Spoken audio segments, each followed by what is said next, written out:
Hello. আসসালামু আলাইকুম sir. ওয়ালাইকুম সালাম। তাহমিনা, ভালো আছো? জি স্যার, আলহামদুলিল্লাহ। অঙ্ক করতে পেরেছিলা? জি স্যার, ফার্স্টে ভুলে গেছিলাম। আমি শুধু 2018 যে টাকাটা ছিল ওটা নিয়ে কাজ করতেছিলাম। পরে আপনার কথা মনে পড়লো যে আপনি বলছিলেন যে মাইনাস করতে হবে। তো 2017 থেকে 2018 টাকা মাইনাস করে যখন করছি তখন আবার মিলে গেছে অঙ্ক। Fine, very good. বাকিরা তো সবাই দেখছিলাম ঠিক আছে, কিন্তু কেউ তো জয়েন করছে না কেন? দেরি করতেছে, ক্লাস টাইম লিমিটেড। ওরা দেরি করার কারণে তো পরে সময় পাওয়া যায় না। আমি গ্রুপে মেসেজ করে দেখি ওদের। আমি তো দেখলাম সবাই আসসালামু আলাইকুম। মেসেজ দেখছে। ওয়ালাইকুম সালাম। ঋতু, জি ভালো স্যার, আছো? আলহামদুলিল্লাহ ভালো আছি। আপনি কেমন আছেন? আলহামদুলিল্লাহ। অঙ্ক করতে পেরেছিলা? জি স্যার, আপনাকে তো পিং দিয়েছি, ছবি পাঠিয়েছিলাম। হ্যাঁ, দেখেছি। আমি তো তোমার মনে হয় দেখছি তোমার অঙ্ক। রিপ্লাই পাঠাইছি না? জি স্যার। হুম।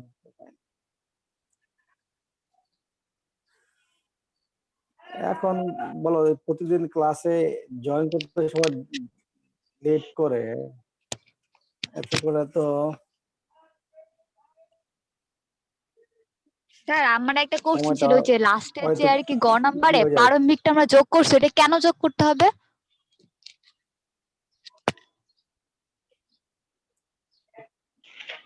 আচ্ছা, তোমার কোশ্চেনের উত্তর দেবো আমি। দাঁড়াও, একটু সবাই অ্যাড হয়ে নিক, হ্যাঁ, যাতে জি সবাই একসাথে উত্তর পায়। একটু বলে দিয়ে, নরিন আসছে।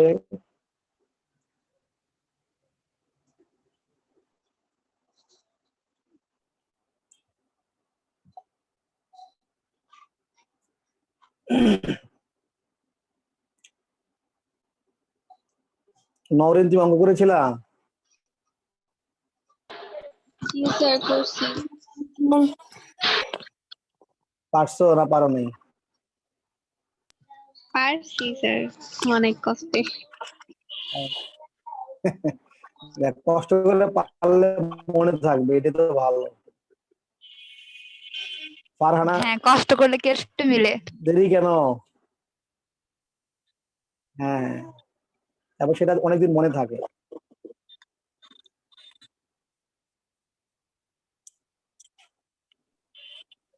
এই যে আমাদের কারিমা চলে আসছে। কারিম।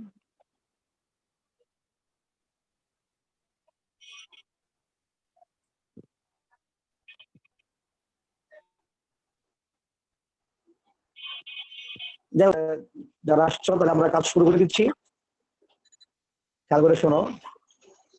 নরিন, যে ঋতুর প্রশ্ন ছিল যে আমরা প্রারম্ভিক নগদ উদ্বৃত্ত কেন যোগ করবো, এই তো? জি স্যার। হ্যাঁ, এই অঙ্কটার নাম হচ্ছে কি নগদ প্রবাহ বিবরণী। তো তুমি যে অঙ্কটা করেছো আর হচ্ছে 18 সাল, এরকম না? জি স্যার। এই তো। তো জি স্যার। 17 সালের নগদ তহবিলটা হচ্ছে প্রারম্ভিক। স্যার, এখানে তো বলা নেই প্রারম্ভিক, আর আর কি 2017 সাল তো প্রারম্ভিক বা সমাপনী দুইটাই হতে পারে। আগের বছর আর পরের বছর তোমার আগেরটা কি কখনো সমাপনী হতে পারে? স্যার, সাল অনুযায়ী ঠিক আছে এটা প্রারম্ভিক, বাট আর কি অনেক সময় আছে না যে আমরা 2000 তো আমরা হ্যাঁ, যদি 17 সালের কাজ করতাম আমরা, ওই সময় যদি জানুয়ারি, মূল বিষয়টা হচ্ছে কি, মূল বিষয়টা তোমাকে একটা জিনিস চিন্তা করতে হবে যে দুইটা তথ্য যে দিল, 17 সালের আর্থিক অবস্থার বিবরণী আর 18 সালের আর্থিক অবস্থার বিবরণী। তুমি আমায় একটা প্রশ্নের উত্তর দাও, আর্থিক অবস্থার বিবরণী কখন করা হয়, বছরের শুরুতে না বছরের শেষে? স্যার বছরের বুঝি নাই, শেষে মনে, স্যার বুঝি নাই মানে কোশ্চেনটা। আর্থিক আর্থিক অবস্থার বিবরণী কখন করা হয় অঙ্কের, বছরের শুরুতে না শেষে? শেষে। বছরের শেষে। শেষে, ভেরি স্যার। গুড। যেহেতু 17 সালের শেষে একবার আর্থিক অবস্থার বিবরণী দেওয়া আছে, আবার 18 সালের শেষের আর্থিক অবস্থার বিবরণী দেওয়া আছে, তাহলে মাঝখানে যে গ্যাপটা 1 বছরের সময়টা, ওই সময়টা কি 17 সালের সময় না 18 সালের সময়? তো 17 সালের। তোমরা মনে হয় আমার কথা বুঝলে না, আমি আবার বলি। 17 সালের 31 ডিসেম্বর স্যার আপনার কথা মানে আসতেছে না ঠিকভাবে। আর 18 সালের 31 ডিসেম্বর, এই দুইটা তারিখের মাঝখানের সময়টা কোন সাল? 18 সাল না 17 সাল? ঠিক, তোমরা খেয়াল করে শোনো। দেখো আমার কথা এখন বুঝতে পারছো?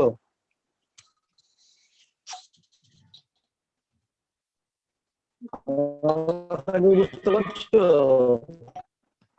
না স্যার। বেজি কেটে কেটে হ্যালো আসতেছে। ঋতু, আমার কথা জি শুনতে স্যার। পাচ্ছো? স্যার শুনতে পারতেছি বাট মানে বাইরে বাইরে আসতেছে কথা। হয়তো নেট একটু প্রবলেম হয়েছে হয়তো বা। তো আমি যেটা বলছিলাম যে 17 সালের 31 ডিসেম্বর আর 18 সালের 31 ডিসেম্বর, এই মাঝখানের সময়টা কোন সাল? 17 সাল না 18 সাল? 18 সাল। 18 সাল। স্যার 18 Very সাল। good, 18 সাল। হ্যাঁ 18 সাল, ফাইন। আমরা কিন্তু মূলত অঙ্কটা করতেছি 18 সালে। কোন সালের অঙ্কটা করতেছি? 18 সাল। 18 সালের। তো যেহেতু 18 সালের অঙ্ক করতেছি, এই জন্য 17 সালের 31 ডিসেম্বরটা হচ্ছে 18 সালের জন্য প্রারম্ভিক। 17 সালের সমাপনী, 18 সালের প্রারম্ভিক। জি কথাটা স্যার clear? বুঝতে পারছি। জি, স্যার। আর 18 সালের 31 ডিসেম্বর হচ্ছে 18 সালের জন্য সমাপনী। তো যেহেতু সমাপনী উদ্বৃত্ত আমরা বের করব, তাহলে আমার যে 3টা ধাপে পরিচালন, বিনিয়োগ ও অর্থায়ন কার্যক্রমের মাধ্যমে যে নগদের আগমন আর নির্গমন ঘটলো, এটার সাথে তো প্রারম্ভিকটা মিলেই সমাপনী রূপান্তর হয়েছে, নাকি বলো? জি স্যার। মনে করো তোমার ঘরে আগে থেকে 10,000 টাকা আছে, এবার তুমি সারা বছর ব্যবসা করার পরে টাকা আসছে এবং চলে গেছে, বছরের শেষে তোমার কাছে 1 লাখ টাকা হয়েছে, তো 1 লাখ টাকা কি আগে 10,000 টাকা সহ নয়? জি স্যার। বুঝছো? জি স্যার বুঝতে পারছি। এই জন্য সমাপনী উদ্বৃত্ত নির্ণয় করার জন্য আগে প্রারম্ভিকটা যে পরিবর্তনগুলো হয়েছে পরিচালন, বিনিয়োগ আর অর্থায়নে, ওই পরিবর্তনের সাথে আমাকে প্রারম্ভিকটা যোগ করলেই সমাপনীটা বের হবে বা সমাপনীটা মিলে যাবে। বুঝতে পেরেছো? জি স্যার বুঝতে পারছি। জি স্যার। Sir okay, fine. চলতি সম্পদের তো মধ্যে কি দেখো, নগদ বলো। থাকে না? নগদ থাকে, নগদের কাজটা ওই সময় শেষে করতে হয়। ওই যে প্রারম্ভিক যোগ করলাম, সমাপনী বের হইলো, এই নগদের কাজও সবার শেষে গিয়ে হবে, স্যার এটা পরিচালনের মানে মধ্যে এটা সব সময় না। হবে না?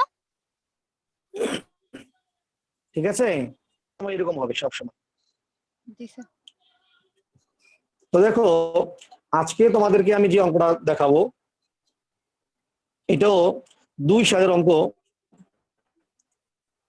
তবে এখানে একটা জিনিস তোমাকে খেয়াল রাখতে হবে, অনেক সময় কিছু কিছু অঙ্কের মধ্যে মিসিং কিছু আইটেম থাকতে পারে। ধরো আমরা পরিচালনের কার্যক্রম শুরু করি নিট মুনাফা দিয়ে, তাই না? জি স্যার। কোনো কোনো অঙ্কে নিট মুনাফা নাও দেওয়া থাকতে পারে, নিট মুনাফা নাও দেওয়া থাকতে পারে। তখন তোমাকে নিট মুনাফা বের করে নিতে হবে যদি নিট মুনাফা দেওয়া না থাকে। না। আবার আবার চলতি বছরের অবচয় আমরা পরিচালনা যোগ করি, কোনো কোনো ক্ষেত্রে এই অবচয়টা দেওয়া নাও থাকতে পারে, আমাদের অবচয়টা বের করতে হবে। আবার স্থায়ী সম্পদের ক্রয় বিক্রয় দেওয়া আছে, তোমাকে এটার লাভ ক্ষতি বের করতে বলতে পারে। অর্থ সংস্থান কার্যক্রম তোমরা পড়েছো, নগদ লভ্যাংশ প্রদান, নগদ লভ্যাংশ জি স্যার। প্রদান করেছো না? জি স্যার। এই লভ্যাংশের পরিমাণ দেওয়া নাও থাকতে পারে। তো এরকম বিভিন্ন আইটেম স্যার আপনার কথা অনেক বাইরে আসতেছে। স্যার আপনার মিসিং কথা বোঝা থাকতে পারে, যাচ্ছে মানে দেওয়া না থাকতে পারে। দেওয়া না থাকলে আমরা এটাকে বের করে নিতে হবে। তো বের নেটওয়ার্কের কারণে হতে পারে। দেখো আমি আবার আরে, বলতেছি, কথা আসতেছেই না, বুঝা যাইতেছে না একদম। আচ্ছা দেখো তো এখন শুনতে পাচ্ছ কিনা? জি স্যার। হ্যাঁ খেয়াল করো, শোনা যাচ্ছে।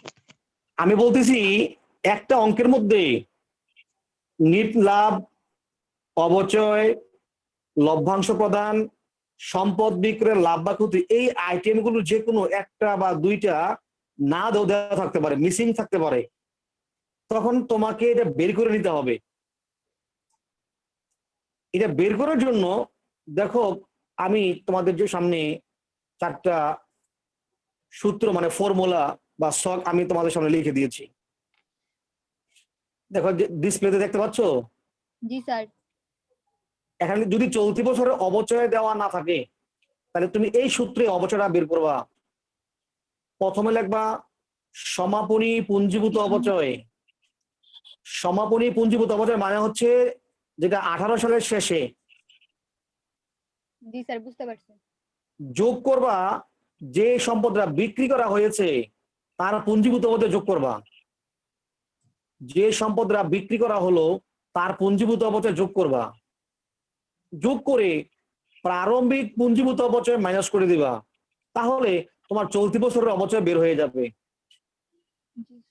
মাত্র স্যার তিনটা একটা জিনিস। উদাহরণ, জি স্যার একটা উদাহরণ দিলে ভালোই তো। হ্যাঁ দিব, আগে আগে সবটা দেখে নাও, উদাহরণ দিব আমি। হ্যাঁ দেখো সবটা বুঝতে পেরেছো? জি স্যার।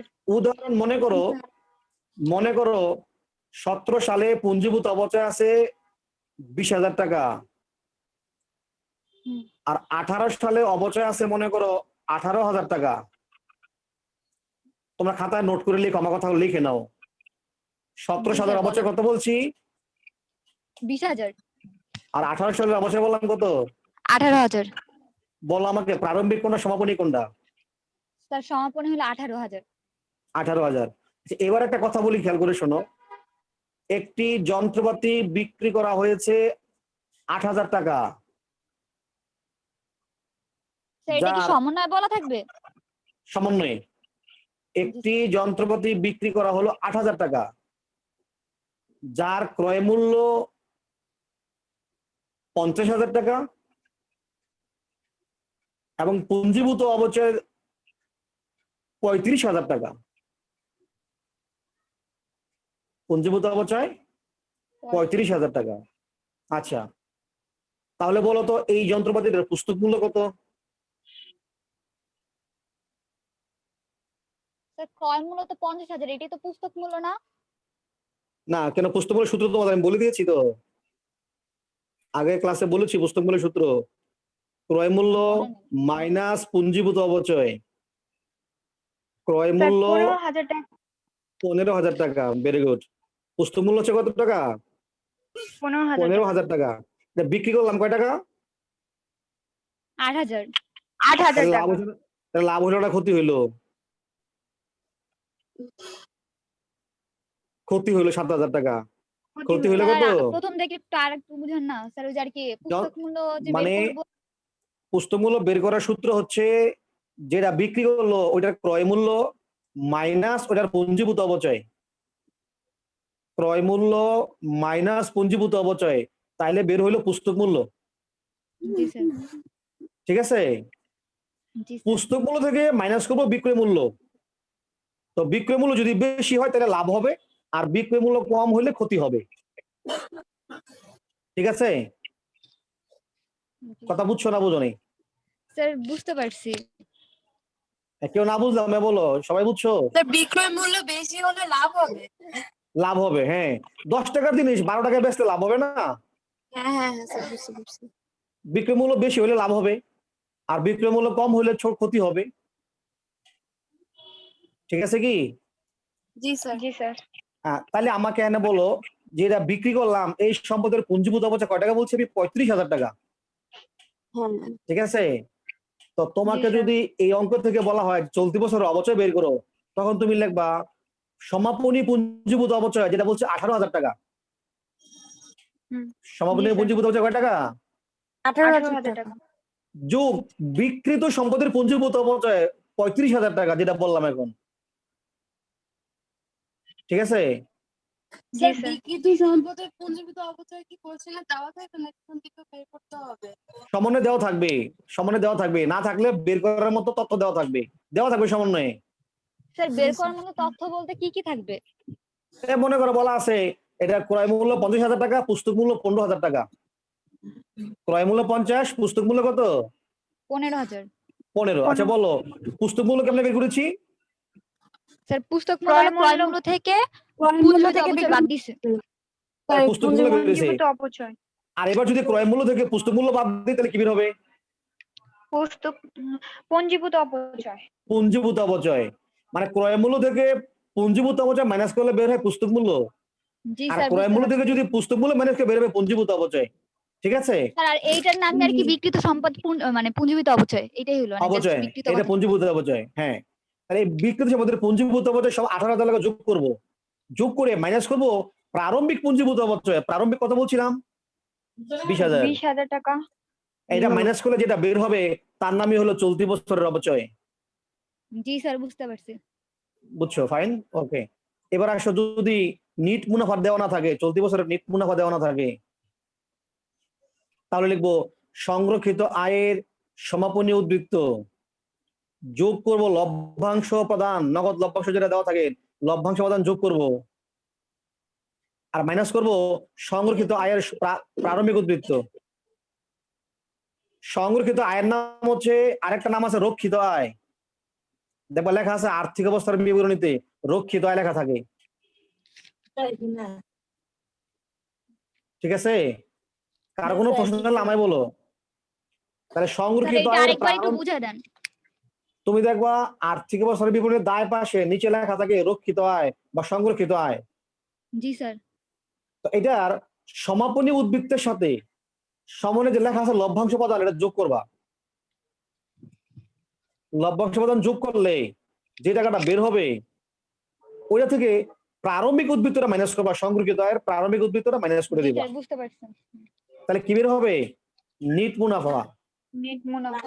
এটা কখন বের করবা? যদি দেওয়া না থাকে, নিট মুনাফা দেওয়া না থাকে। বুঝছো? জি স্যার। জি স্যার। Okay fine. এবার আসো, যদি লভ্যাংশ প্রদান দেওয়া না থাকে, যদি লভ্যাংশ প্রদান দেওয়া না থাকে তাহলে লিখবা সংরক্ষিত আয়ের প্রারম্ভিক উদ্বৃত্ত যোগ করবা নিট মুনাফা,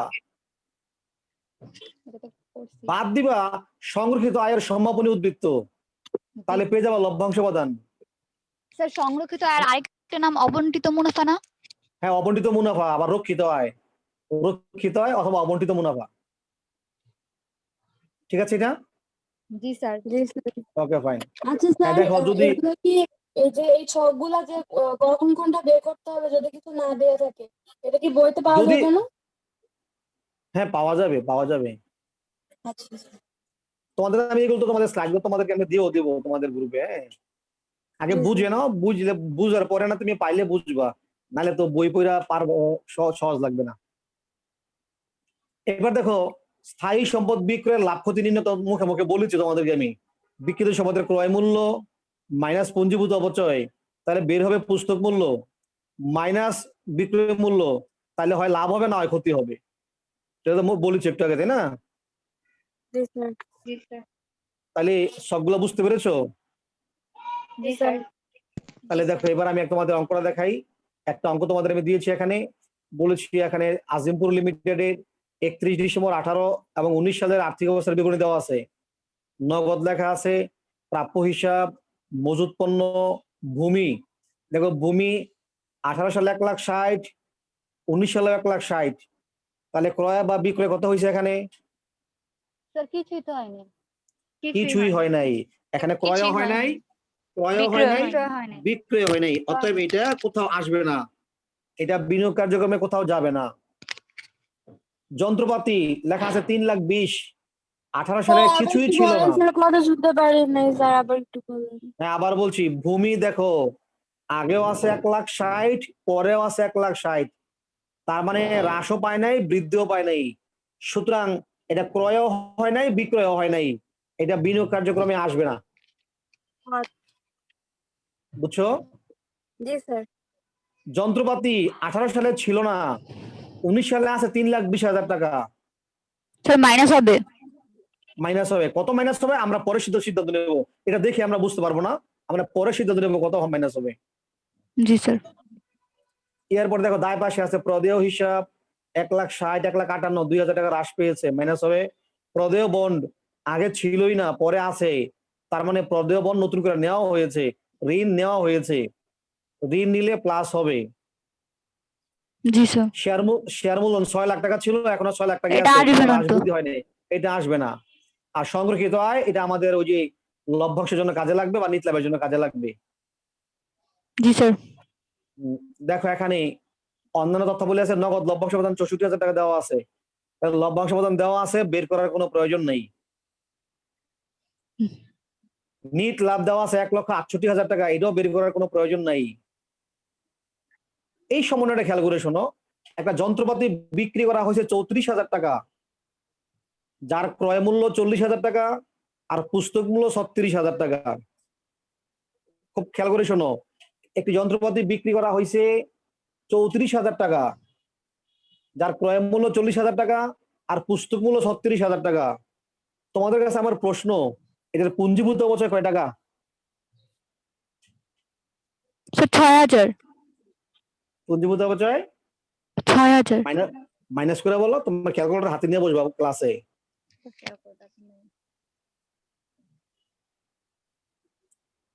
বলো কত, বলো সঠিক করে বলো। 4,000 টাকা স্যার, স্যার, 4,000 4,000 টাকা।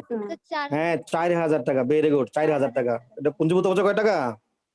4,000 টাকা। 4,000 টাকা। ফাইন। তাহলে আমরা লাভ ক্ষতি বের করার জন্য দেখো ক নম্বরের প্রশ্ন করছে, এটা আমার ক নম্বরে ফন্ট অন্তঃস্থ যেটা চেঞ্জ হয়ে ওই হয়ে গেছে, এটা নাম হলো যন্ত্রপাতি। এই ধরনের সময় ফন্ট চেঞ্জ হয়ে যায়, বুঝছো? যখন স্যার আমি আমরা এটা দেখে ভাবি ওইট্রমপাতি আবার কি? হ্যাঁ এটা হলো তোমার যখন পাওয়ার পয়েন্টে কাজ করি, আবার যখন তোমার ক্লাসে নিয়ে আসি নেটের মাধ্যমে, তখন কিছু কিছু ফন্ট চেঞ্জ হয়ে যায়, বসিনারও হয়ে যায় ও, অন্তস্থ হয়ে যায় ওই, এগুলা চেঞ্জ হয়ে যায়। বেশিরভাগ ক্ষেত্রে বসুনরও আর অন্তস্থ এই দুটো চেঞ্জ হয়ে যায়। দেখ খেয়াল করো, তাহলে যন্ত্রপাতি বিক্রয়ের লাভ বা ক্ষতি নির্ণয় করো। লাভ ক্ষতি নির্ণয় করতে আমরা জানি পুস্তক মূল্য কি ম্যানেজ করবো, ক্রয় মূল্য ক্রয় মূল্য। পুস্তক মূল্য থেকে কি ম্যানেজ করবো, মনে করে বলো। ক্রয় মূল্য স্যার, ক্রয় মূল্য। প্রথম থেকে বলো, প্রথম থেকে কেমনে বের করিব এটা বলো। ক্রয় মূল্য মাইনাস পুঞ্জীভূত অবচয়, তাহলে কি বের হয়? পুস্তক মূল্য। পুস্তক মূল্য মাইনাস কি মূল্য? স্যার বিক্রয় মূল্য। বিক্রয় মূল্য। ফাইন, সোয়ানাটা ঠিক আছে, মাইনাস বিক্রয় মূল্য, তাইলে বের হবে লাভ বা ক্ষতি। জি স্যার। তাইলে এখানে পুস্তক মূল্য আছে 36,000 টাকা, আর বিক্রয় করছে 34,000 টাকা, লাভ হয়েছে না ক্ষতি হয়েছে? লাভ হয়েছে। 36,000 টাকার জিনিস 34,000 টাকা বেচতে লাভ হয়, ব্যবসা থাকবো? ক্ষতি ব্যবসা হ্যাঁ স্যার, ব্যবসা ক্ষতি হয়েছে। লাল বাতি জ্বলবা, লাল বাতি। Sorry। ক্ষতিরে লাভ করলে মালিকের জরিমানা দিয়া চাকরি ছাইরা হার কিনলে বাজে দিব, হার কিনলে 2,000 টাকা ক্ষতি হয়েছে। হ্যাঁ 2,000 টাকা ক্ষতি হয়েছে। এই ক্ষতি কোথায় যাবে? পরিচালন কার্যক্রমে যাবে ক্ষতি, 2,000 টাকা যোগ হবে যন্ত্রপাতি বিক্রয়ের ক্ষতি। আর 34,000 টাকা কোথায় যাবে? 34,000 টাকা বিনিয়োগ কার্যক্রমে গিয়ে যোগ হবে যন্ত্রপাতি বিক্রয় নামে, যন্ত্রপাতি বিক্রয়। ঠিক আছে? জি স্যার। জি স্যার। জি স্যার। তাহলে তাহলে আমি তোমাদেরকে প্রশ্ন করি যে এবার যে যন্ত্রপাতিটা বিক্রি করেছি তার ক্রয় মূল্য কয় টাকা ছিল? 40,000। 40,000 টাকা। ফাইন, 40,000 টাকা। তাহলে দেখো আমার 18 সালে যন্ত্রপাতি ছিলই না, 1 টাকাও ছিল না। তার মানে পুরোটাই আমি নতুন করে কিনেছি। পুরোটাই কি করেছি? নতুন করে নতুন কিনেছি। করে কিনেছি। তো কিনে আবার এনতে বিক্রি করে ফেলছি কয় টাকার? 40,000 টাকা। 40,000 টাকার। বিক্রি করার পরে রয়েছে কত? 3,20,000। স্যার বিক্রি বিক্রি কই করার পর করলাম স্যার? স্যার ওখানে হ্যাঁ, তো ক্রয় মূল্য বললো না 40,000। 40,000 টাকার ক্রয় মূল্যের জিনিসটা আমরা 34,000 টাকা বিক্রি করে ফেলছি না? হ্যাঁ। যেটা বিক্রি করে ফেলছি এর দাম ছিল কত টাকা? 40,000 টাকা। জি স্যার। তাহলে 40,000 টাকার যন্ত্রপাতি বিক্রি করার পরেও আমার কাছে কয় টাকা রয়েছে? 4,000। 3,20,000। দেখো যন্ত্রপাতি কয় টাকা আছে 19 সালে? 3,20,000। 3,20,000। কয় টাকা আছে? 3,20,000। আর যেটা বিক্রি করছে এর দাম ছিল কত? 40,000। 40,000। তার মানে আমি এই 19 সালে যন্ত্রপাতি কিনছি কয় টাকার? 3,20,000। 3,60,000 টাকার কিনেছিলাম। 3,60,000 থেকে 40,000 বিক্রি করে ফেলছি, তারপরও রয়ে গেল 3,20,000। স্যার মোট তার মানে 3,60,000। মোট কিনেছিলাম 3,60,000 টাকার। মোট কত কিনেছিলাম? 3,60,000 টাকা। আমি আবার বলছি, কথাটা খেয়াল করে শোনো। আমার 19 সালে যন্ত্রপাতি আছে 3,20,000 টাকা। যেহেতু সমন্বয়ে বলা আছে আমি একটি যন্ত্রপাতি বিক্রি করে ফেলেছি যার দাম ছিল 40,000 টাকা। তো যেহেতু 40,000 টাকার যন্ত্রপাতি বিক্রি করার পরেও আমার কাছে 3,20,000 টাকা রয়েছে, সুতরাং আমি নিশ্চয়ই কিনেছিলাম 3,60,000 টাকার যন্ত্রপাতি। কত কিনেছিলাম? 3,60,000। 3,60,000। তার মানে যন্ত্রপাতি ক্রয় 3,60,000। আমার কথা বুঝছো না বুঝো নি? জি স্যার বুঝতে পারছি। ভেরি জি গুড। স্যার। দেখো এটা সমন্বয় বলে দিয়েছে যন্ত্রপাতি ক্রয় 3,60,000 টাকা। এটা না বললেও কিন্তু আমরা এইভাবে বের করে নিতাম 3,60,000 টাকা। তাইলে এই অঙ্কে মিসিং কিছুই নেই। নিট লাভ দেওয়া আছে, লভ্যাংশ দেওয়া আছে, অবচয়ও দেওয়া আছে। আমাদের নগদে বন্ড ইস্যু, মানে বন্ড ইস্যু করেছে 2,60,000 টাকা। তোমরা আবার পরীক্ষার মধ্যে বয়রে ভয় লেখো না, তাহলে ভন্ড হয়ে যাবে, বুঝছো? ভন্ড লাগলে কিন্তু আমার নাম্বার পাইছো না। স্যারে মনে করবে আমারে ভন্ড লাগলো কিনা, বুঝে নাই? নগদে বন্ড ইস্যু করা হয়েছে 2,60,000 টাকা। বন্ড ইস্যু করলে টাকা আসে না যায়? স্যার আসে। যায়। টাকা আসে। আসে। আসে কোথায় যাবে? স্যার অর্থায়ন কার্যক্রম। অর্থ সংস্থানে যাবে। ক নম্বরে প্রশ্ন করেছি যন্ত্রপাতি বিক্রয়ের লাভ ক্ষতি নির্ণয় করো। তোমার নিশ্চয় নির্ণয় করতে পারবে। ফাইন। বলেছি পরিচালন কার্যক্রম হতে নিট নগদ প্রবাহ নির্ণয় করো। এটাও তোমাদের পারা উচিত। আর গ নম্বরে বলা হয়েছে পরিচালন কার্যক্রম হতে নিট নগদ প্রবাহ 1,94,000 টাকা ধরে নগদ প্রবাহ বিবরণী তৈরি করা, মানে পুরোটা এক লগে করতে হবে। এবার শুধু পরিচালন করলে হবে না, শুধু বিনিয়োগ করলে হবে না, শুধু অর্থ সংস্থান করলে হবে না, পুরোটাই করতে হবে। স্যার পুরোটাই করতে বিনিয়োগ হবে, মানে পুরোটা মানেই সব পরিচালন তো স্যার হ্যাঁ ওই যে ধরে আর নিতে কি হবে। পরিচালন কার্যক্রম 1,94,000 ধরে দেন আর কি বিনিয়োগ আর অর্থ সংস্থান হ্যাঁ, করব। বিনিয়োগ অর্থ সংস্থান বের করবা। কেমনি করবা দেখো আমি দেখাচ্ছি। এই হচ্ছে তোমার ক নাম্বার। দেখো লেখা আছে যন্ত্রপাতি বিক্রিজনিত ক্ষতির পরিমাণ নির্ণয়। দেখ ক্ষতির জি স্যার বুঝতে পারছি। প্রথমে পুস্তক মূল্য মাইনাস যন্ত্রপাতির বিক্রয় মূল্য, তাহলে বের হলো বিক্রিজনিত ক্ষতি বের হইছে 2,000 টাকা। ঠিক আছে? জি স্যার। ফাইন। পরিচালনে আসো। আমি পরিচালনে বলেছি যে নিট মুনাফা 1,68,000 টাকা, প্রাপ্য হিসাব হ্রাস, মজুত পণ্য বৃদ্ধি, চলতি বছরের অবচয় যোগ করতে হবে, ক্ষতি 2,000 যোগ করতে হবে, প্রদেয় হিসাব হ্রাস মাইনাস করতে হবে। তাহলে নিট পেলাম 26,000 টাকা প্লাস 1,68,000 আর 26 যোগ করার পরে হয়ে গেল পরিচালন কার্যক্রম হতে 1,94,000। নিট নগদ পাবো 1,94,000 টাকা। নাফিস এতক্ষণে মাত্র আসছে ক্লাসে।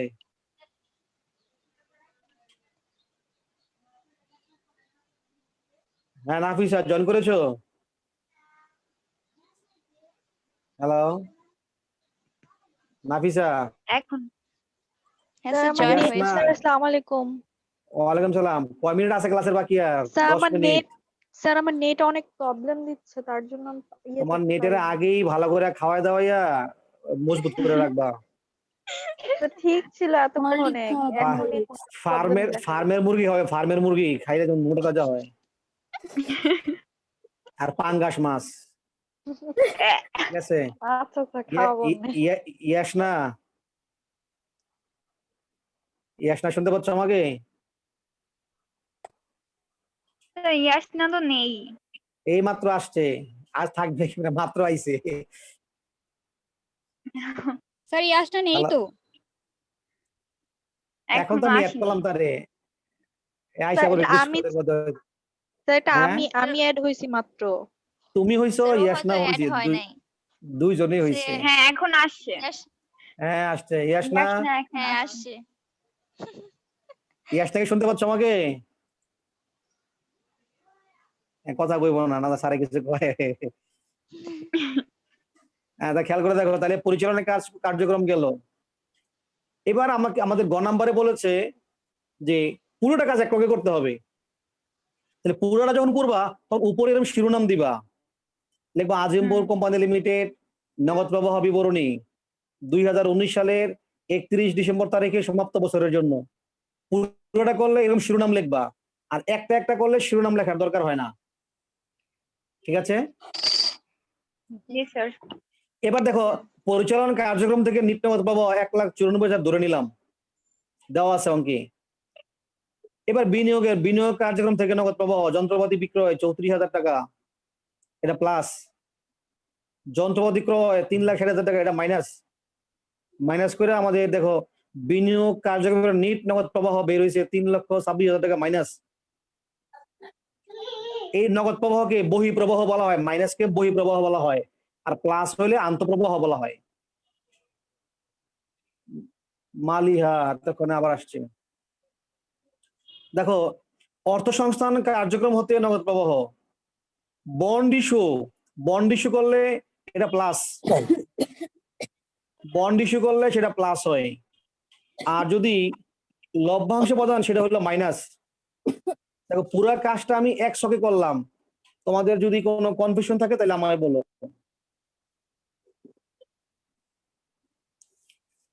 না স্যার নেই। নো স্যার নেই। কনফিউশন নেই? না থাকলে দেখো বের হলো পরিচালন, এটা বেরোছে বিনিয়োগ, তারপরে বের হইলো অর্থ সংস্থান। এই তিনটা প্লাস মাইনাস করে, মানে উপরেরটা প্লাস, নিচেরটা প্লাস, মাঝেরটা মাইনাস, প্লাস মাইনাস করে দেখো নিট নগদ আন্তঃপ্রবাহ, মানে যদি প্লাসের বের হয় তাহলে আন্তঃপ্রবাহ, আর যদি তোমার নেগেটিভ বের হয় তার মানে বহিঃপ্রবাহ, মানে টাকা চলে গেছে বেশি। বুঝছো আমার কথা? বলেন। আমি আবার বলি, খেয়াল করো, পরিচালনেরটা ছিল প্লাস, পরিচালনটা কি ছিল? পরিচালনাটা ছিল প্লাস, আর বিনিয়োগেরটা ছিল কি মাইনাস। দেখো পরিচালনাটা প্লাস, বিনিয়োগেরটা মাইনাস, তারপরে অর্থায়নটা হলো প্লাস। এই তিনটা প্লাস মাইনাস করে এইটা আর এটা প্লাস, মাঝেরটা মাইনাস, মাইনাস করে বের হয়েছে 64,000 টাকা, এটা প্লাসের বের হয়েছে। প্লাসের বের হলে নাম হচ্ছে নিট নগদ আন্তঃপ্রবাহ। আর জি স্যার, মাইনাস বুঝতে হলে পারছি। লিখবা নিট নগদ বহিঃপ্রবাহ লিখবা। কি লিখবা? বহিঃপ্রবাহ। যোগ প্রারম্ভিক নগদ উদ্বৃত্ত, এই প্রারম্ভিকটা যোগ করলে এই সমাপনীটা অটোমেটিকলি মিলে যাবে। তোমাকে আমি পিছনে দেখাচ্ছি, দেখো এখানে দেখো প্রারম্ভিক কয় টাকা আছে? 18। আর সমাপনী কত আছে? 3,82,000। 3,82,000। দেখো অঙ্ক করার পরে এরকম তোমার আমাদের 64,000 বের হয়েছে, প্রারম্ভিক যোগ করছে 3,18,000, বের হয়েছে কত? জি স্যার 3,82,000। এরকম মিলে যেতে হবে। মিলে গেলে বুঝতে পারবা তোমার অঙ্কটা হয়েছে, আর যদি মিলে না যায় তখন বুঝতে হবে কোথাও না কোথাও কোনো প্রবলেম হয়েছে। কথা বুঝতে পেরেছো? জি স্যার। জি স্যার। জি স্যার। তোমাদের কারো কোনো প্রশ্ন থাকলে প্রশ্ন করতে পারো, যদি কারো কোনো প্রশ্ন থাকে প্রশ্ন করতে পারো। না স্যার প্রশ্ন নাই। আচ্ছা, আপনি কি ক্লাসটা ইউটিউবে আপলোড করবেন? হ্যাঁ অবশ্যই করবো, অবশ্যই করবো। তাহলে মানে প্রথম থেকে আবার দেখতে হবে, কারণ আমি তো অর্ধেক ক্লাস মিস করে দিছি। হ্যাঁ একটু টাইম আসে পড়ো, তাহলে তোমাদের বুঝতে সমস্যা আমি সুযোগ করছি হবে। মানে আগের ক্লাসগুলো করছি, কিন্তু ওই যে নেটের হ্যাঁ হোমওয়ার্ক লেখো, হোমওয়ার্ক লেখো। 328 পৃষ্ঠার সৃজনশীল প্রশ্ন 21 আর 330 পৃষ্ঠার 24। আসসালামু আলাইকুম স্যার। ওয়ালাইকুম আসসালাম। এতক্ষণ আসলা? জি স্যার। Fine, very good. আসসালামু আলাইকুম। আগে হোমওয়ার্ক লিখে দাও, হোমওয়ার্ক লেখো। স্যার 328 21 পৃষ্ঠার 21 আর 330 পৃষ্ঠার হলো 24। একটা হচ্ছে জলশিরি লিমিটেড আর একটা এবিসি লিমিটেড, মিলাই নিবা। একটা হচ্ছে জি, স্যার। জলশিরি লিমিটেড আর একটা এবিসি লিমিটেড। 21 আর 24 এই দুইটা অঙ্ক তোমাদের জন্য বাড়ির কাজ থাকলো আগামী শনিবারের জন্য। যদি এগুলো পারো, এগুলো যদি পারো তাহলে মনে করতে পারো যে নগদ পাবো, ইনশাল্লাহ পরীক্ষা অ্যান্সার করতে পারবে। স্যার ইনশাআল্লাহ। যেমন বলো। 21 নম্বর অঙ্কটাতে খ নাম্বার বলছে বিনিয়োগ কার্যক্রম হতে নিট নগদ, তাহলে বিনিয়োগেরটা বের করার পর আর কি লাস্টেরটায় যখন অর্থ সংস্থান কার্যক্রম হতে, তাহলে ওইটা শুধু লাস্টেরটা করবো, পরিচালন তার করা শুধু- লাগবে না। না না, তোমার পরিচালনা করা লাগবে না, শুধু অর্থায়ন করবা, শুধু বিনিয়োগ করবা, ওখানে জি। কিছুই দেওয়া লাগবে না। ঠিক আছে? তো ঠিক আছে, সবাই ভালো থেকো, সবাইকে ধন্যবাদ। বাসায় একটু পড়াশোনা করো। আসসালামু মনোযোগ দিয়ে। আলাইকুম। ওয়ালাইকুম আসসালাম স্যার ওয়া আসসালামু রাহমাতুল্লাহ। আলাইকুম। ওয়ালাইকুম সালাম।